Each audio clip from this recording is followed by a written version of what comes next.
Hello student, आज के इस वीडियो में हम विनिमय विपत्र की चर्चा करेंगे। Bills of exchange.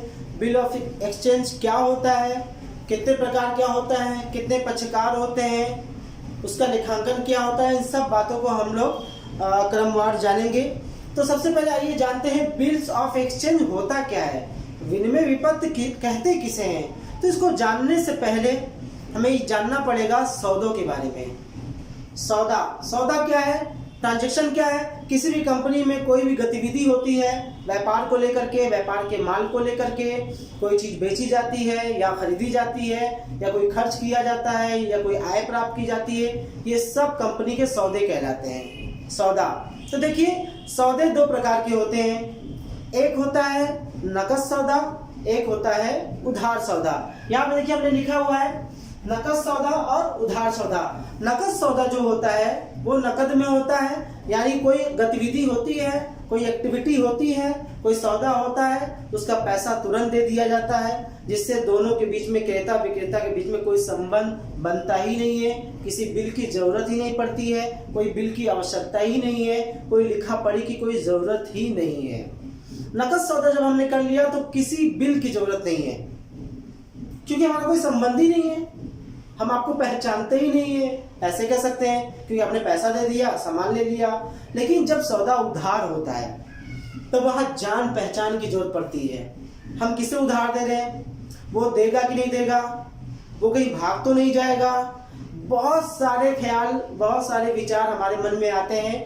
इन सब विचारों को जब हम ध्यान में रखेंगे तब हम उधार देते समय बहुत ही बातों का, बहुत ही नियमों का पालन करेंगे। उसी नियम पालन में है बिल लिखना या लिखा पढ़ी कर लेना जो हम माल बेच रहे हैं। तो देखिए, उधार भी हम अमूमन जब हम किसी को उधार देते हैं या तो बाकायदे लिख लेते हैं, जैसे विनिमय विपत्र के रूप में, और नहीं तो ऐसे ही कागज पे लिख लेते हैं या ऐसे ही दे देते हैं। जब ऐसे ही दे देते हैं या कागज पे लिख देते हैं तो उसका कोई मिलने का कोई सबूत नहीं, कोई प्रमाण नहीं है।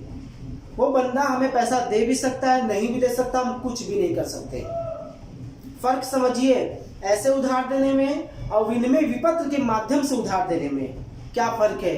फर्क यही है, विनिमय विपत्र के माध्यम से जब आप उधार देंगे तो आपका उधार एकदम सिक्योर होगा, सुरक्षित होगा, आपको पैसा उसका मिलेगा।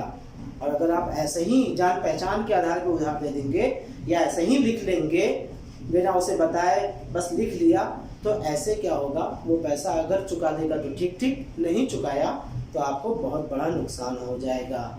तो कहने का मतलब आप समझ गए होंगे कि इसका कहीं ना कहीं विनिमय विपत्र का संबंध किससे है, बिल लिखने से है, यानी कि कुछ लिखने से है। कौन लिखेगा, जाहिर सी बात है, जो विक्रेता होगा, जो माल बेचने वाला होगा, जिसको पैसा लेना होगा, वही लिखेगा।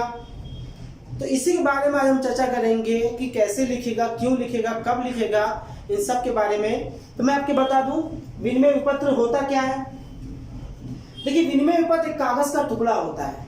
उस कागज के टुकड़े पे माल बेचने वाला जब उधार माल बेचता है तो बाकायदे लिखता है, कुछ वाक्य लिखता है। वाक्य लिखने पे उसका उस पे स्टाम्प पे लिख देता है, या एक टिकट लगा देता है उस पे रजिस्ट्री करा करके, या उसे लीगली तौर पे लिखता है। ऐसा लिखने से वो सौदा जो है सिक्योर हो जाता है।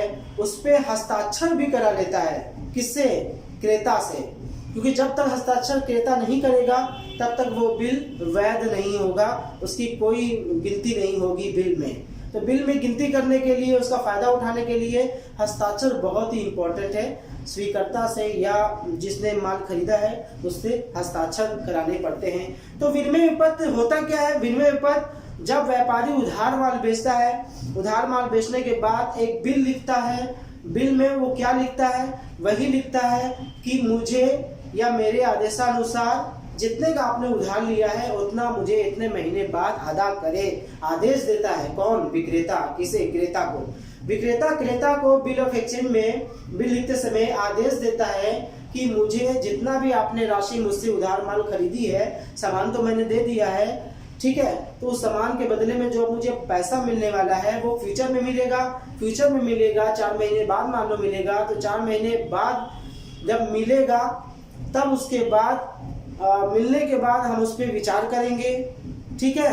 यानी कि विक्रेता जो है साफ साफ यही लिखता है कि 4 महीने बाद जो भी पैसा मुझे आप देना चाहते हैं वो मुझे या मैं जिसको आदेश करूं उसे जितना भी पैसा लिखा हुआ है वो आप अदा कर दें। अगर आप अदा नहीं करते हैं तो उस पर स्टाम्प होता है, टिकट होती है, वो लीगल होता है, हम आपके खिलाफ कानूनी कार्रवाई भी कर सकते हैं। तो यहाँ देखिए मैंने नमूना लिखा है, विनिमय विपत्र साफ क्या कह रहा है, इधर उसका पता और दिनांक होता है, एक तरफ एक साइड में हस्ताक्षर लेखक का होता है, एक साइड में स्वीकर्ता यानी क्रेता का हस्ताक्षर होता है, और वो उसमें क्या लिखता है, टिकट भी लगा होता है, उसमें यही लिखता है कि आज से 4 माह पश्चात ₹1 मुझे या मेरे द्वारा आदेशित व्यक्ति को अदा करे प्रतिफल प्राप्त हो चुका है। यानी विनिमय विपत्र साफ साफ ये कहता है, विनिमय विपत्र लिखने वाला उसमें साफ साफ यही लिखता है कि मुझे आज की तारीख से 4 महीने बाद, 3 महीने बाद, 2 महीने बाद, 1 महीने बाद, 8, 7, 6, 5 महीने बाद, जितने महीने का भी बिल है उतने महीने बाद मुझे या मेरे कहने पर किसी और को मांगने पर पैसा दे दीजिए।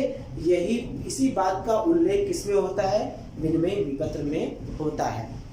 फायदा, विनिमय विपत्र का फायदा क्या है, फायदा यही है, सबसे बड़ा फायदा पैसा मिलना सिक्योर हो जाता है, क्योंकि अगर वो क्रेता भागेगा या पैसा नहीं देगा तो हम उस पर लीगली कार्रवाई यानी वैधानिक रूप से कोई कार्रवाई न्यायालय के पास जा सकते हैं, शिकायत दर्ज करा सकते हैं, या उसका व्यापार भी हम बंद करा सकते हैं। धोखाधड़ी के मामले में बहुत कुछ हम कर सकते हैं, जिससे उस पर एक मेंटल प्रेशर पड़ेगा और वो पैसा कहीं ना कहीं हमें चुकाने पर बाध्य हो जाएगा, जिससे हम जो डूबने वाले थे वो हम डूबने से बच जाएंगे। तो आपने जाना कि विनिमय विपत्र क्या होता है। विनिमय विपत्र एक ऐसा विपत्र होता है, एक साख पत्र होता है। देखिए साख पत्र भी इसे नाम दिया जाता है, क्रेडिट लेटर, ठीक है, जो भुगतान को स्थगित करा देता है कुछ समय के लिए। एक ऐसा साख पत्र होता है जिसको लिखने वाला कौन, विक्रेता, स्वीकार करने वाले पर, किस पर, क्रेता पर लिखता है। क्या लिखता है कि मुझे 4 महीने बाद, 3 महीने बाद, 2 महीने बाद इतना रुपया, 1 लाख, 2 लाख, जो भी रुपए का बिल, जो भी रुपए का माल उधार बेचा गया है उतना रुपया मुझे या मेरे आदेशित व्यक्ति को मांगने पर आदेश दिया जाता है कि जैसे ही वो दिन करीब आता है उसे आप उस पैसे को हमें दे दीजिए। इस बात का उल्लेख होता है लीगली तौर पर, विक्रेता द्वारा उल्लेख किया जाता है। जिस दिन पेमेंट का दिन आता है उस दिन बिल लिखने के बाद लेखक जो है, विक्रेता जो है, बिल अपने पास रखता है। अब आप सोचो अपने पास क्यों रखता है, उसको क्यों नहीं देता। अरे जब उसको दे देगा तो उसके बाद प्रमाण क्या रहेगा कि आपने माल बेचा है। यानी बिल अमूमन किसके पास होता है, विक्रेता के पास होता है। अब वो कब क्रेता को देता है, जब बिल की पेमेंट की डेट आती है तब देता है। तो जब तक पेमेंट का डेट ना है तो बिल विक्रेता के पास होता है, वो प्रस्तुत करता है। जिस दिन डेट आता है क्रेता उसे देखता है, चेक करता है, उसके हस्ताक्षर ऑलरेडी होते हैं, वो पैसा पेमेंट कर देता है। जब पैसा पेमेंट कर देता है तो एक तरफ से पैसा विक्रेता लेता है और दूसरे हाथ से वो बिल जो वो रखा था कि मैंने अपने पास, उसे वो उठा के क्रेता को दे देता है, जिससे बिल की कहानी खत्म हो जाती है। अगर वो पेमेंट नहीं करता है तो उसके बाद और स्टेप बढ़ जाते हैं, बिल में और समस्याएं आ जाती हैं, फिर उसका समाधान निकाला जाता है। इस तरीके से धीरे धीरे कई बातें सामने आती जाती हैं। लेकिन अगर पेमेंट हो जाए तो बस यही होता है कि हम बिल लिखेंगे, बिल अपने पास रखेंगे, पेमेंट का दिन आएगा, हम प्रस्तुत करेंगे, आप उसका पेमेंट करेंगे और पेमेंट के बाद सारी समस्या का समाधान हो जाएगा। हमारा आपका संबंध बना रहेगा, उधार हम अच्छे से चला पाएंगे, हमारी कंपनी सही रहेगी, हम आगे बढ़ते रहेंगे, उनको भी आसानी होगी, हमें भी आसानी होगी। तो इस तरीके से आपने जाना कि विनिमय विपत्र क्या होता है। अब मैं आपको बताऊंगा विनिमय विपत्र की विशेषताएं। बच्चों अब हम लोग चर्चा करेंगे विनिमय विपत्र की विशेषताओं की, उनके लक्षण की, क्या लक्षण होते हैं, क्या विशेषताएं होते हैं, इसके बारे में आप यहाँ देख सकते हैं। सबसे पहला जो लक्षण है वो लिखित होना, बिल का लिखित होना। देखिए जब आप बिल लिखने चलेंगे वो रिटेन ही होगा, उसे हम बोल के नहीं कह सकते हैं, लिखना पड़ेगा। कैसे लिखना पड़ेगा, कंपनियों में छपा छपाया फॉर्म होता है, प्रिंटेड होता है, वो कहीं से बार बार लिखना, हाथ से लिखना नहीं पड़ता है, वो कंपनियों में अवेलेबल होता है। बस उस पर अमाउंट भर लेना होता है और साइन करा लेनी होती है। यही 2 काम करने पड़ते हैं, बहुत ही इजी स्टेप होते हैं। तो लिखित होना बहुत ही आवश्यक है। दूसरी विशेषता शर्त रहित, मतलब कोई इसमें आप डिमांड नहीं कर सकते बिल लिखते समय। ये नहीं कह सकते ये करने पर मैं बिल लिखूंगा, या ये करने पर मुझे पैसा चाहिए, या इतना नहीं इतना पैसा चाहिए, कम पैसा चाहिए, ज़्यादा पैसा चाहिए। कोई भी शर्त, कोई भी डिमांड आप नहीं कर सकते। उसने, क्रेता ने जितने का माल खरीदा है आप उतने रुपए का बिल लिखेंगे। महीना आप लोग समझौते के हिसाब से तय करेंगे कितने महीने बाद पैसे का लेन देन करना है। अगली विशेषता स्वीकृत, एक्सेप्ट होना बहुत जरूरी है। बिल जब तक एक्सेप्ट नहीं होगा, यानी क्रेता जो है जब तक माल खरीदने पे, उधार लेने पे सहमत नहीं होगा तब तक आप बिल लिख ही नहीं सकते। तो एक्सेप्ट होना बहुत ही आवश्यक है। उसके बाद है आदेश। बिल में होता क्या है? ऑर्डर होता है। ध्यान दीजिएगा, विक्रेता क्रेता को पैसा लेने के लिए और रिक्वेस्ट नहीं करता है, प्रार्थना नहीं करता है, ऑर्डर देता है कि मुझे या मेरे आदेशानुसार किसी व्यक्ति को अदा करें, ऑर्डर। अगला है निश्चित रकम, यानी कि जो भी रकम होती है वो लगभग नियर अबाउट नहीं होती है बल्कि फिक्स होती है, और उसी फिक्स अमाउंट को उस बिल में बकायदे साफ साफ शब्दों में और अंकों में लिखा जाता है। हस्ताक्षर, उस बिल पर सिग्नेचर होने बहुत जरूरी है। लेखक के भी देखिए यहाँ पे नमूने में मैंने लिखा हुआ है, लेखक के भी सिग्नेचर होते हैं और स्वीकर्ता के भी सिग्नेचर होते हैं। अगली विशेषता है अवधि। टाइम होता है बिल में, बिना टाइम के बिल नहीं होता है। कोई ना कोई टाइम होगा, वो 1 महीना हो, चाहे 2 महीना हो, चाहे 4, चाहे 8, चाहे 9, 10, 11, 12, जितने महीना भी हो, उसमें 1 साल मैक्सिमम होते हैं। 1 साल में कोई भी टाइम जो क्रेता विक्रेता पे समझौते पे निर्भर करता है, वो क्या तय करते हैं वो उनका मामला है। अगली विशेषता टिकट या स्टाम्प, उस पे अमाउंट के हिसाब से टिकट स्टाम्प भी लगते हैं, ताकि कल को अगर क्रेता पैसा ना दे तो विक्रेता उस पे न्यायालय में क्लेम करके या शिकायत दर्ज करा करके उसे पैसा वसूल कर सके। अगली वैधानिक पत्र, जैसा कि मैंने बताया स्टाम्प और टिकट के भी उसमें होते हैं, है ना। तो उस वजह से वो वैधानिक होता है। उसे आप उसे कागज का टुकड़ा नहीं मानेंगे, एक वैधानिक, एक लीगली प्रूफ होता है, एक प्रमाण का रूप, सर्टिफिकेट होता है प्रमाण के रूप में विनिमय पत्र।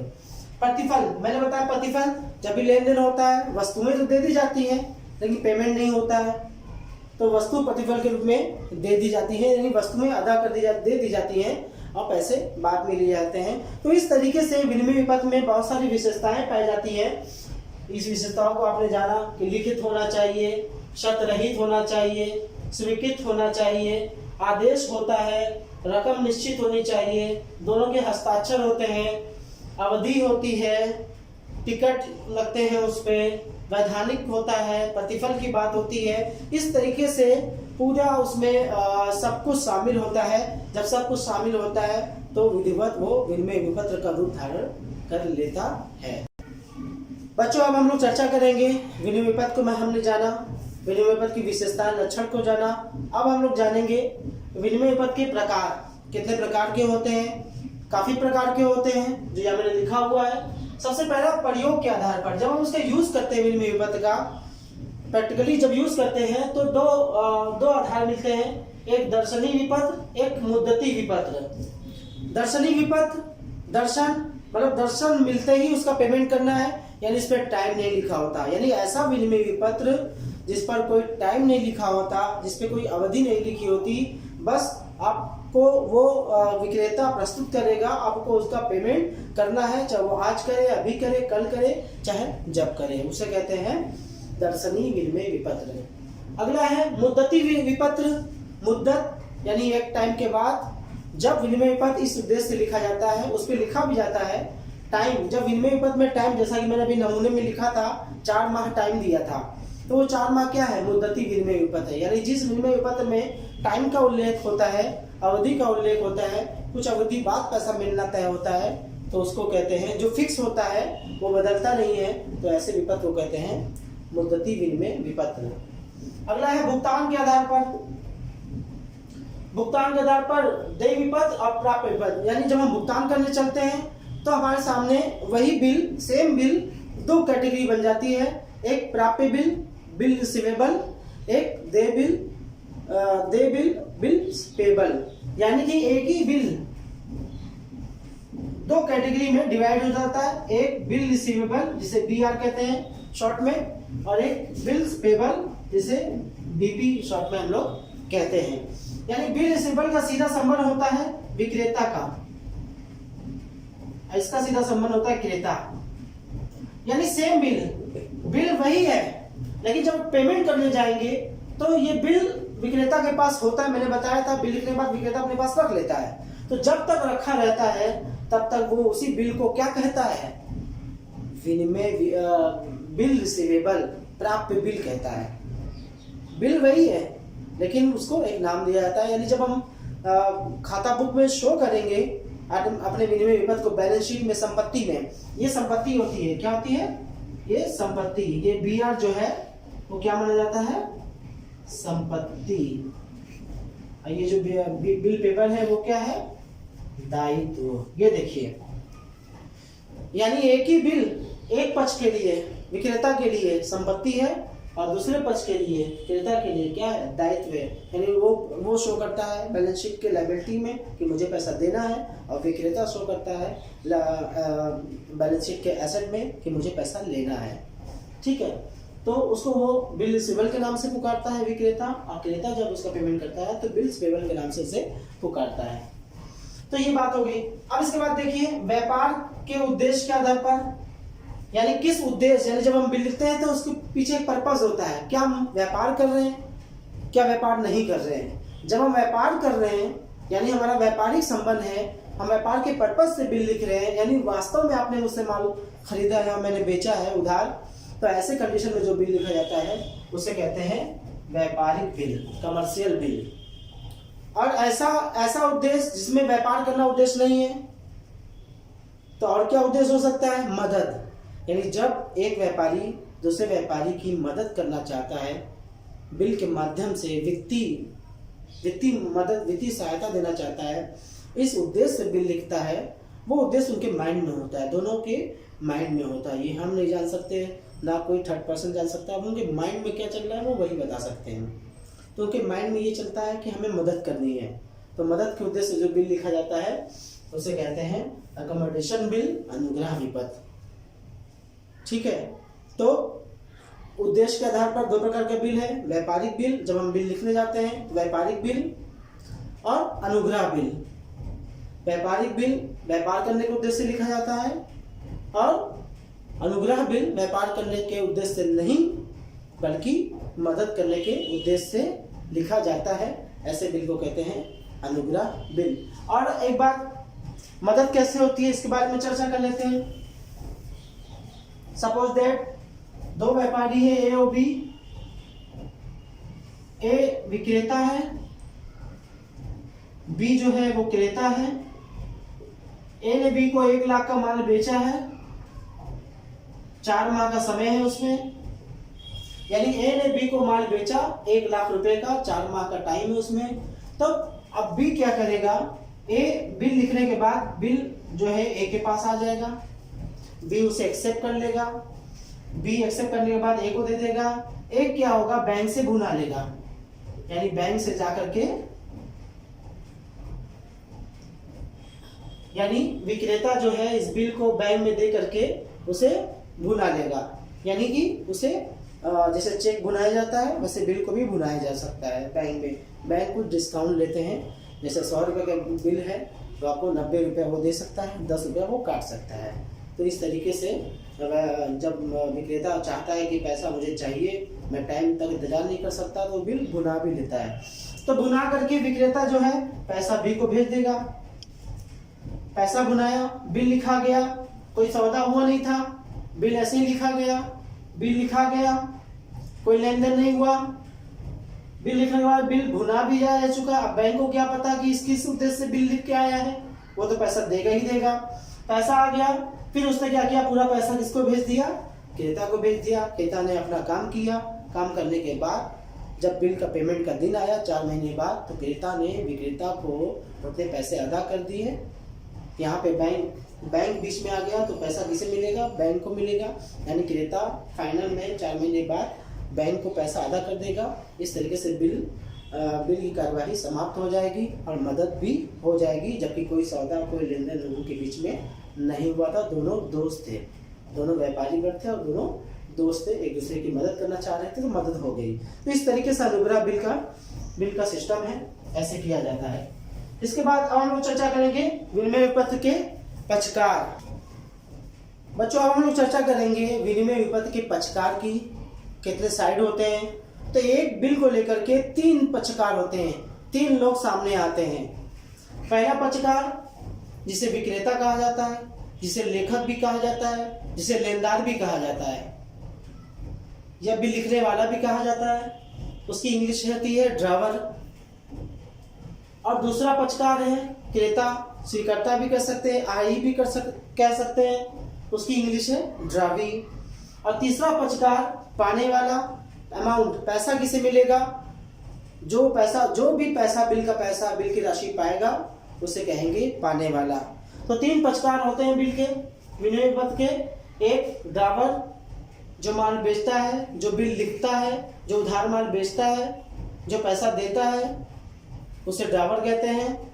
वो उसे लेखक भी कह सकते हैं, उसे विक्रेता भी कहते हैं। एक ड्रावी जो माल खरीदता है या जो बिल एक्सेप्ट करता है, उसे ड्रावी कहते हैं। उसे क्रेता, स्वीकर्ता, आहरी भी कह सकते हैं। और तीसरा है पेई, पाने वाला। बिल की राशि जो पाता है उसे पेई कहते हैं। पेई खुद विक्रेता भी हो सकता है, या बैंक भी हो सकता है, या कोई थर्ड पर्सन भी हो सकता है। जैसे इसके पहले मैंने बताया अनुग्रह विपत्र में कि मदद होती है, तो वहाँ मदद के लिए उसने बिल भुनाया था बैंक से। तो अब जब मदद हो गई, बिल का पैसा बैंक पाएगा, तो पेई कौन बन जाएगा? बैंक बन जाएगा। तो पेई कोई भी हो सकता है, खुद विक्रेता भी हो सकता है, और विक्रेता ना हुआ वो जिसको आदेशित करेगा, तो वो अगला पर्सन जो है, नेक्स्ट पर्सन जो भी थर्ड पर्सन होगा, वो बन जाएगा पैसा पाने वाला। ठीक है, तो 3 पक्षकार होते हैं, ड्रावर, ड्रावी और पेई। बच्चों अब हम लोग चर्चा करेंगे लेखांकन की। कौन कौन से जनरल एंट्रीज होते हैं? देखिए, विनिमय विपत्र का कोई भी मामला होता है, चाहे बिल लिखना हो, माल बेचना हो, माल खरीदना हो, तो जनरल एंट्रीज होती है और कुछ खाते बनते हैं। तो इसी क्रम में हम लोग कुछ जनरल एंट्रीज को समझेंगे, बेसिक जो एंट्रीज होती हैं। देखिए, सबसे पहले इसकी शुरुआत कहाँ से होती है? विनिमय विपत्र की शुरुआत माल उधार खरीदने और बेचने से होते हैं। 2 पक्षकार मेन होते हैं। लेखे जब हम करते हैं तो 2 पक्षकारों के यहाँ मुख्य रूप से करते हैं। पेई के यहाँ लेखे होते भी हैं और वो नहीं भी हो सकते हैं, पेई जरूरी नहीं है, लेकिन 2 पक्षकार मुख्य होते हैं, एक ड्रावर, एक ड्रावी। तो हम ड्रावर अपने यहाँ जनरल में लेखे करेगा, ड्रावी अपने यहाँ जनरल में लेखे करेगा। अगर हम ड्रावर हैं तो हम ड्रावर के यहाँ जो जनरल एंट्रीज होती है वो करेंगे, और ड्रावी अपने यहाँ अपना करेगा। तो हम दोनों के यहाँ समझेंगे, दोनों के यहाँ क्या क्या होता है। देखिए, 2 पक्षकार हैं, एक ड्रावर, एक ड्रावी। सबसे पहले शुरुआत कहाँ से होती है? माल खरीदने बेचने से। ड्रावर माल बेचता है, ड्रावी माल खरीदता है। जब ड्रावर माल बेचता है तो क्या लिखा करता है? ड्रावी डेबिट टू सेल, यानी जिसने माल पाया, पाने वाले को डेबिट। जनरल का रूल्स आप जानते ही हैं, वो बताने की आवश्यकता नहीं है। पाने वाले को डेबिट और सेल जो है हमारा इनकम है वो क्रेडिट हो गया। यानी जब भी ड्रावर माल बेचता है तो लेखा ड्रावी को डेबिट करता है, रिसीवर है, और टू सेल करता है। यही सेम प्रोसेस उसके यहाँ परचेस के थ्रू लिया जाता है। ये सेल करता है, वो परचेस करता है, तो ये परचेस अकाउंट डेबिट करता है, और ये देने वाले यानी कि जिसमें गिवर जो देने वाला है माल, उसे क्रेडिट करता है ड्रावर। यानी ड्रावी के यहाँ ड्रावर का नाम होता है और ड्रावर के यहाँ ड्रावी का नाम होता है। ये आप जानते हैं कि जिसके यहाँ खाता बनता है या जनरल एंट्रीज होती है उसमें उसका नाम नहीं हो सकता, किसी दूसरे पर्सन का, क्योंकि हम कोई भी लेन देन करते हैं दूसरे पर्सन से करते हैं, उन्हीं का नाम हमारी पुस्तक में आ सकता है। तो ड्रावर के यहाँ ड्रावी का नाम और ड्रावी के यहाँ ड्रावर का नाम। तो पहली एंट्री कौन सी बनेगी? माल बेचने की, माल खरीदने की। अब उसके बाद बारी आती है बिल लिखने की। जाहिर सी बात है, पहले बिल लिखाता है, फिर एक्सेप्ट होता है। एक्सेप्ट होने का कोई लेखा नहीं होता है। एक्सेप्ट बिल लिखा गया, उसने एक्सेप्ट कर लिया तो एक एंट्री वो बनाएगा बिल एक्सेप्ट करने की, और एक एंट्री ड्रावर बनाएगा बिल लिखने की। तो देखिए बिल लिखने का लेखा क्या होता है, bill receivable account debit to drawee, bill receivable account debit to drawee. Drawee bill देने वाला है, अब बिल रिसीवेबल यानी कि एक संपत्ति आ रही है, 4 महीने के लिए जो मैंने उधार दिया है वो अब संपत्ति हो जाएगी। अगर वो पैसा दे देता तो बिल की बातें ना आती, बिल का खाता ही नहीं खुलता। तो देखिए यहाँ बिल का खाता खुल गया, बिल रिसीवेबल अकाउंट डेबिट हो गया, आप बिल रिसीवेबल हमारे पास आ गया है संपत्ति के रूप में, और ड्रावी देने वाला। ठीक है, अब उसके बाद यही जब वो बिल एक्सेप्ट कर लेगा तब एक लेखा वो भी एंट्री पास करेगा। वो क्या करेगा, ड्रावर को डेबिट करेगा और बिल पेबल को क्रेडिट करेगा। बिल पेबल उसके लिए लायबिलिटी है, इसलिए वो और क्रेडिट करेगा। ठीक है, उसके बाद अगली बार जब बिल लिखा गया, अगर सब कुछ ठीक ठाक रहा तो बिल की पेमेंट की डेट आएगी। पेमेंट से पहले ड्रावर जो है बिल को भुना भी सकता है, बिल को बेचान भी कर सकता है, बिल को कलेक्शन के लिए बैंक भी भेज सकता है बिल अपने पास। यानी बिल लिखने के बाद ड्रावर के पास 4 ऑप्शन होते हैं, वो बिल अपने पास रखे, बिल को भुना ले, बिल को बेचान कर दे, या बिल को कलेक्शन के लिए बैंक भेज दे। 4 ऑप्शन होते हैं ड्रावर के पास। तो ये चारों ऑप्शन में से कोई एक ऑप्शन वो यूज करता है, उसका एक लेखा कर देता है, लेकिन ड्रावी इसका लेखा नहीं करता है। क्यों? क्योंकि ऑप्शन उसे यूज करने हैं, उसे पैसा देने से मतलब है। चाहे बिल ड्रावर के पास हो तो भी उसे पैसा देना है, चाहे ड्रावर बिल बैंक से भुना ले तो भी उसे पैसा देना है, चाहे वो किसी थर्ड पर्सन को दे दे तो भी उसे पैसा देना है। तो मतलब ड्रावी को पैसा देने से मतलब है, वो पैसा देने की एंट्री करेगा। ड्रावर जो ऑप्शन यूज करेगा उसका लेखा करेगा।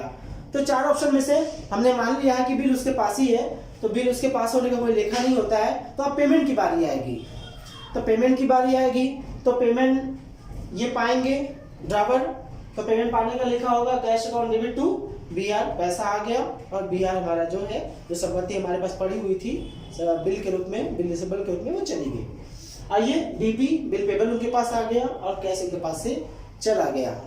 ठीक है, अगर ड्रावर बिल भुना लिया होता तो ड्रावी पैसा पेमेंट करता, पेमेंट की एंट्री करता, लेकिन पेमेंट पाने की एंट्री कौन करता, बैंक करता, ड्रावर नहीं करता। यहाँ ड्रावर ने पेमेंट पाने की एंट्री क्यों की है, क्योंकि बिल उसके पास है, ऐसा माना है।